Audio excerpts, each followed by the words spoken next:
strictly those of the host, guests, and callers, and not necessarily those of this station, its staff, management, or sponsors. It's Monday night at 9 p.m. and time for Sex Talk with the Siegel brothers. Dr. Ricky Siegel is a certified sex therapist, educator, and supervisor, and his brother Larry Siegel is a clinical sexologist and certified sexuality educator. The Siegel brothers are here to answer all your questions about sex and sexuality, but we're unsure who to ask, including questions you didn't even know you had. They will also welcome guests from around the globe to talk about a wide variety of topics and issues within the fascinating world of sexuality. Thank you for joining us, and welcome to Sex Talk.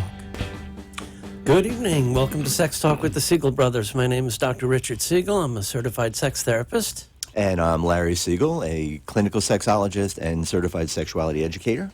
And my awesome big brother. Yeah, still like being in there. Mm-hmm.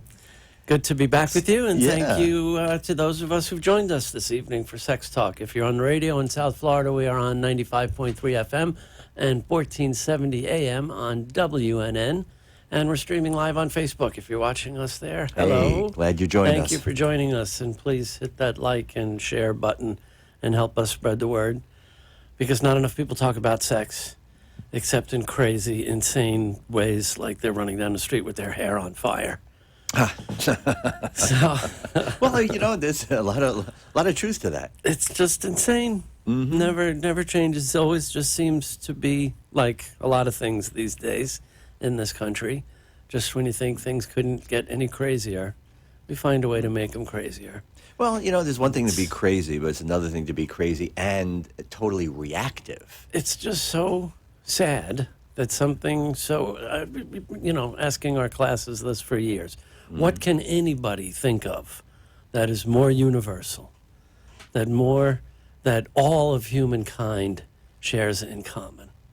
And that's the one thing that we're never going to be comfortable with. We're never going to stop carrying on and fighting over and acting like children with something that is truly universal to every human being that has ever lived and is ever living on this planet. Well, true. That we are sexual beings, and this is how we're made. This is what we are. And pretending and playing games that we're somehow above it all, and trying to pass laws to legislate it and making it political, it's just not sane. Well, no, of course not. And, you know, part of the problem becomes, as we talk about a lot in the context of couples and relationships, that sex, particularly intercourse, has a symbolic meaning for most couples. So this one thing that does sort of unite us, that we all share in, problem is the one thing we generally don't share with many other people is, what does sex mean? What does sex mean to us? What is its role? What is its purpose? Why is it something that some people celebrate and enjoy and other people fear? Or endure. Well, right? that's part because of that the continuum. Messages sure. and the just getting it wrong for sometimes a whole lifetime. Yep. But last week was Memorial Day.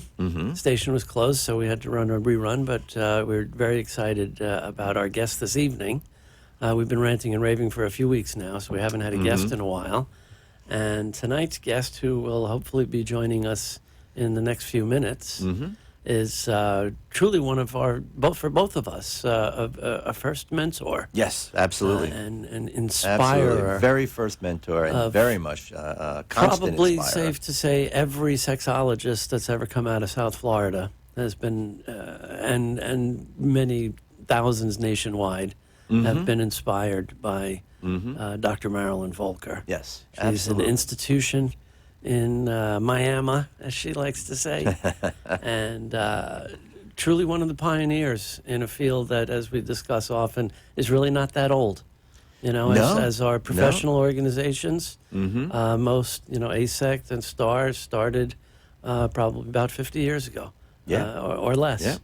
Right around the time of the so-called sexual revolution. And Marilyn is one of those figures that was in the trenches in the 70s, culture wars, and That's right. And real pioneer to the field of sexology. Yeah, absolutely, and especially as a sex educator, she was really one of the first people that I met when I first came into the field, and talk about just being brought into the warm embrace. Yeah. And I mean, still to this day, I walk away from her, 3 feet off the floor. Yeah. And She does have that effect on people. It truly is. So, I think in a lot of ways really helped shape me as a professional. Mm-hmm. Right? And certainly for that, I will always be grateful. Yeah, and of course, you introduced me to Marilyn when my baby was a little baby, literally, just a couple months old. Yeah. So we go back to I think those Marilyn was actually the first conferences person we that did. Lane met outside the family. At Probably. her first public outing, really. That's right. Probably was. Yeah. And speaking of which, we do have her on the phone, I believe. Marilyn, are you there? Hi. Hello. Hey, Hello. Marilyn. I'm hearing about your family. Are you talking behind my back? No, That's actually, no we were done. talking about you. Well, if you're watching the there monitor, we're you talking right in are. front of your face. There we can see you. Hello, one of our favorite human beings. Hello. I was saying, Siegel boys. Oh my gosh. Oh my gosh. I'm so glad we finally got you here. we're so delighted to have you. We were just talking about how you were the first mentor for both of us, and every sexologist that's ever come out of Florida owes a debt to you. You're a pioneer. And we were saying as you came on that it was Lane's first public outing. She was about 4 or 5 months old when Larry introduced me to you. I don't know if Yes. you remember that. I think it was a World I AIDS do. Day event. Yeah, I think it was. It was a World AIDS 1993. Day thing. Uh-huh. Yeah. The history of the sexology field. I'm so proud of both of you, and you carry that on. You carry it on, and I'm just so proud. Thank you. Thanks. Thank you. I'm sorry. It looks like our picture's a little frozen. Oh. But glad we have you on the phone. Yeah, If it's yeah. possible, if there's somebody there that can grab you an Ethernet cable to plug in the computer, I forgot to mention that in the email directions. Ah, there you are. Because sometimes the wireless isn't strong enough to do the okay. streaming. So, Yeah, sorry, Freddie. Sex too. There could be freezing moments in sex. You never know. You never know. That's our Marilyn. Absolutely. Perfect. Absolutely. it's all relevant. Yes. Absolutely. I'll be frozen. We can keep going. Yes. So, of course, with Memorial Day having just passed, and everyone's thoughts on military and commemorating our veterans, we thought of no one more appropriate to want to talk to than you and your incredible work of all the areas you work in. It must be especially rewarding to be working with the Wounded Warriors Project and working with some of our returning vets. And their partners. You know, Indeed, and their partners. I have to give honor because it was one of my students in the classes. I know both of you teach, and it was one of the students in the classes who was an Army nurse. And I like the students to do projects that are meaningful to them. So she said, we have programs for people who are going for deployment and people coming back. And so would you like to be a part of that? And me, I'm always... Of course. You open the door, let me see what I learned. And you know, the interesting part of it was that they didn't really have anybody to talk to them about. She called it, and we continue it because she's off with her partner, retired, and we call it booting up your relationship when they go on deployment, and then rebooting coming back. Nice. And for most all of the soldiers and partners, they really are in a very different place. And if they have head injuries and if they have any kind of paralysis, it's really a very trying time, or PTSD for the partners. And Right, so of course. really, really glad also that they have programs for kids. There are some children's books about big brain big brain boo-boos, that little kids can know about what their parent has gone through, and then the partners, the caregivers really need a lot of help and support, and to talk about how do you still maintain your intimacy in relationships. Right. Yeah. I'm so happy to be a part of, and it's always an honor, honor. And because of my background in special ed and special needs, that helps me a lot to work with people who have body changes and diseases and disabilities. So it really is. Every month we go, and I'm always interested to hear. I'm going to tell you, I don't know if I told you this, but one of the most exciting things that is happening is the soldiers are not just saying, if I die or something happens, you can have my heart or my lungs or my... Now we've had the first arm transplant. Complete arm transplant. Wow. That works. Works. And it's a very funny story. I was listening, and everybody was so awed with this picture and back of the soldier and buddies who both died from this bomb going off. Wow. And so he has his buddy's arm. And his arm's a little bit different color. I noticed it was a little bit different, the hand formation. I have to tell you how they are. And so one of the soldiers asked and said, how are you doing, with this whole buddy arm thing? He said, well, it's, I can't pick up a dime, but I can still masturbate with my buddy's arm. He said, it's a little weird, but you know what? You have to have an incredible faith, family, friends in that. That's wonderful. Of the military family or the SWAT team family or the first responder when I got with that family. So it's been an honor, a very big honor. Nice. Yeah. I mean, I can't imagine any other subject eliciting more fear to bring up and not knowing who to talk to about after coming back from deployment. Talk about triggering the probably two most uncomfortable ideas or concepts or experiences, trauma and sex. Right. Yes. Neither one of those people ever want to talk about on their own. Now you put those two together, especially in the context of returning military people, it's a whole different ballgame. Yeah.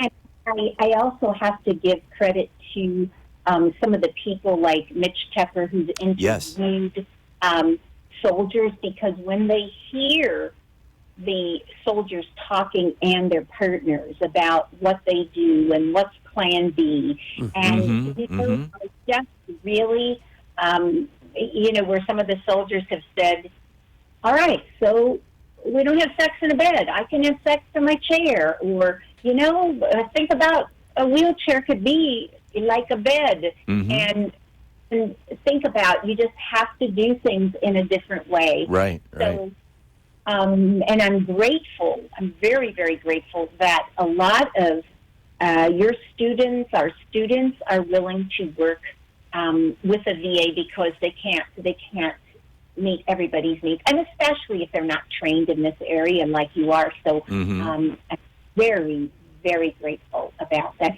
It's an area, you're right, Larry, that is very scary for a lot of people to approach. But this is Dr. Dorothea Glass at the VA hospital, one of these really old-time sheroes of mine, researchers. This is it. For guys, will I live? Will I walk? Can I get it up? Right. And for women, will I live? Will I walk? And would somebody still want me? You see, those are all about sexuality and intimacy. And that was a piece of research she did, in the 80s in the VA hospital. So I was very grateful to hear and know from her, learn from her as well about that. So. Nice. And, at this point, I want to give a quick little plug, because, Marilyn, you mentioned Mitch Tepper earlier. Yes, we had the pleasure of having our mutual friend on the show last year. Yep. And we wanted to mention the incredible, powerful film that Mitch Tepper made with our another mutual friend, the brilliant Mark Schoen, called Love After War. Yes, That's the and film now you referred to, I assume. They've now he's edited down to, it's called Love After War. Right. And so it's wonderful. I always show parts of it when I'm teaching, because it's so powerful. It's so powerful to the soldiers and their partners. So. Indeed, yes. We show it to our sex therapy students as well. Yep. And Marilyn, I want to ask you about an idea that, I mean, it's kind of a word, but I've seen a number of different ways it's been applied. But in one particular context, because you kind of alluded to it before, and sort of to set it up, when we talk about particularly returning vets, I think we often focus on diagnosed PTSD, and we talk about real sort of definitive injuries and disabilities and all that kind of stuff. But there are a lot of the sort of unseen injured, if you will. It's not the obvious injuries. And especially when we see how a lot of it plays out in sexual relationships, the word that I'm looking at is the term wargasm. And using that in the context, because there's a number of different contexts for it, but using that term wargasm in the context of, for a lot of returning vets, sex becomes devoid of things like love and intimacy, because it becomes this sort of almost desperate need, a rough, sometimes violent stress reducer. Yes, and also thank you for saying that, because a lot of the soldiers have said, when my body gets aroused, when my body and mind get aroused, my brain is either going to go to fear or sex, or sometimes both. Right. Or I think about holding my gun, and of course my husband was in the Army, and they have all these Army things. This is my rifle, this is my gun. Right. For fun, Yeah. But, unless you're in that community, which I really appreciate, because I'm probably one of the most pacifist people in the world, but they allow me to come in because David was in the Army, Matthew was in the Navy, I had a Marine uncle, so somehow I get in. But the interesting part of it is that you are correct, that sometimes that anxiety that brings up in either flashbacks or memories or something, it's I have to do something, and it's either in fear or, remember, your brain can go, in many ways in arousal. And so I've talked to a lot of soldiers about this, or people who have gone through trauma. Now it's a number of people who've gone through trafficking, human trafficking, and then I see very, very similar things you're talking about it. And the wargasms can be either in a war or in trafficking war. And it's so interesting to see these similar patterns. I get anxious, I have flashbacks, I'm thinking things, I need to do something, and one of them is to have sex. And so sometimes partners will say, I don't feel connected, but I want to be connected. And so sometimes it's, the soldier might be in one place. And by the way, both of them could be soldiers too. Sure. So, right. Being deployed together.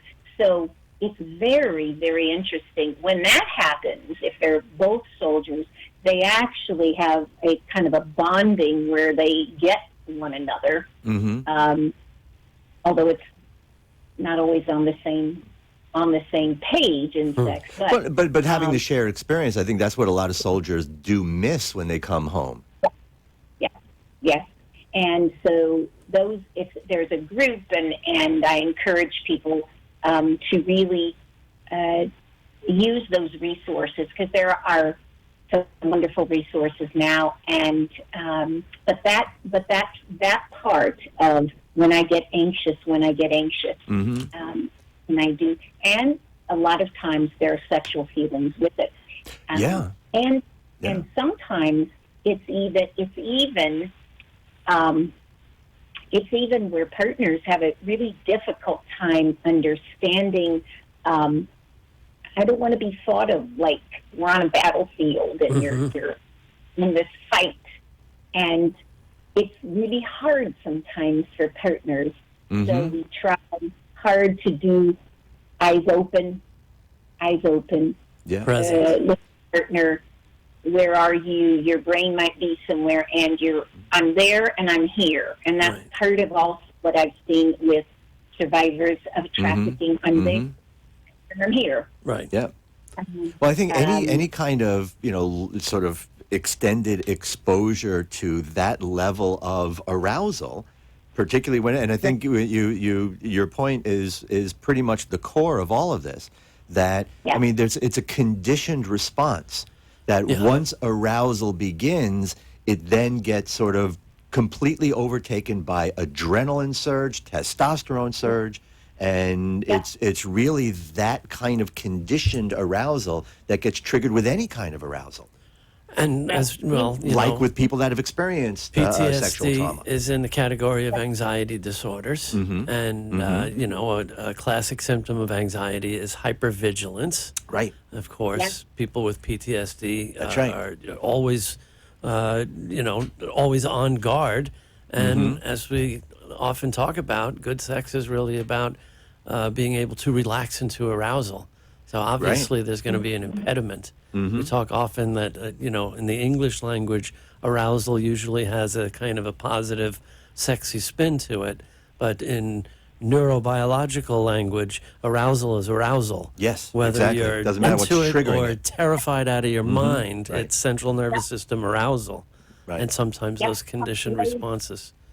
Blood pressure, eyes dilate. If we're really going to get really clinical about that, I remember when I took some of the classes when my former husband was a minister, and it was in St. Louis, and the staff of Masters and Johnsons came to teach, and we were like deer in the headlight. I mean, we were like 19-year-old babies, and thinking, oh, we're going to be in these settings and clergy life.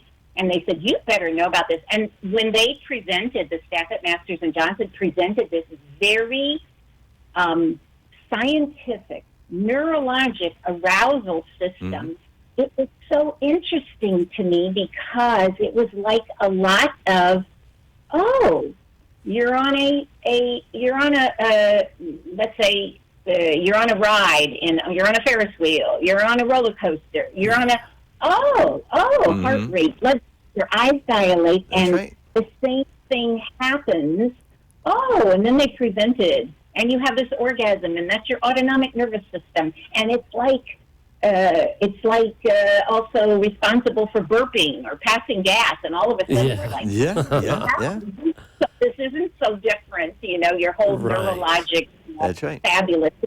So I was really, really glad, and later on I could see where both of you are talking about, especially with the soldiers or anybody who deals with trauma, any kind of trauma. Like that. So yeah, and I've spoken to you before about sort of the idea of the program that I've wanted to put together, that reboot camp, where wanting to keep the focus on reconditioning the arousal, again reconditioning the vigilance. How do you get a soldier to transition from being a soldier to being a dad when he takes his daughter to the park? Can you have a good time? Can you enjoy it, or are you on patrol? Right.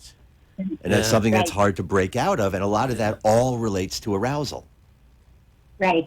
And that part is for any first responder. What I've learned when I've worked with SWAT teams or police officers or anybody who's trained to be vigilant.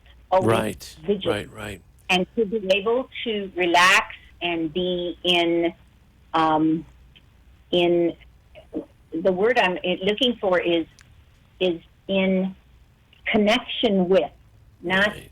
in control of. Mm-hmm. Yes. And of course, you know, Yes. that point I think is generalizable to anyone, right? Mm-hmm. Because we all know the role that anxiety plays in most garden variety sexual problems that couples present to sex therapists with. Mm-hmm. And you know, good sex is that roller coaster, blood pressure, heart rate. Yes. That Yes. the ride is supposed to end that way, but it can't Yes. start that way. Yeah. It has to Yeah. start calm and relaxed and in a good mood and snuggling into the car Yeah, and getting yeah. ready for the ride. That's where an anxiety disorder interferes Right. and Yeah. causes problems. We always run out of time way too quickly. So before we do and we hear the music playing, Marilyn, tell our listeners how they can find you down there in Coral Gables. What's the best way to reach you? Oh my gosh, I hope they find you. Well, folks know how to get us here through the show, through the Facebook page, or Yes, and we'll certainly give- can find it. I'm so happy to see the Sex Talk. I'm so glad you're there. They can find me on Be Safe MV. My kids made that for me, on the Gmail, Be Safe MV at gmail.com, or they can call my cell, 793-4793-305. So Wonderful. that part is really great. I'm really happy because I like the fact that you're talking about all of these issues. And I just want to say one of the ending part before we end is a lot of the soldiers find, just like they've had to reboot, sometimes they have to do what they call is like not really anxious sex, or not really sex that reminds them of I'm on war duty. Okay, I'm on a mission. So they sometimes have to have this quiet, I call it sleepy sex, and so sometimes rebooting it's sleepy sex or it's fateful, and so they have a number of ways, strategies. I'm very impressed that they're willing to look at. Wow, that's so great. And unfortunately, the music is starting, but I also want to throw in a quick plug for anybody that's interested. The Wounded Warrior Project, if you want to get involved, you can get them online at woundedwarriorproject.org. Thank you, Dr. Marilyn Thank Volker, you so our much, dear, Marilyn. dear friend. Mwah. And we'll Adore see you. you next Monday and every Monday at 9 o'clock for Sex Talk with the Siegel Brothers. Thank you all.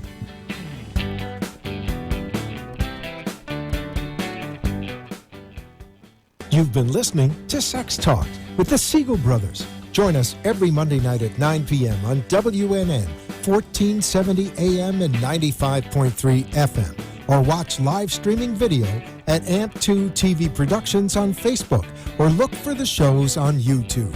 Thanks for tuning in, and we hope you'll join us again next week. The opinions expressed on the preceding sponsored program were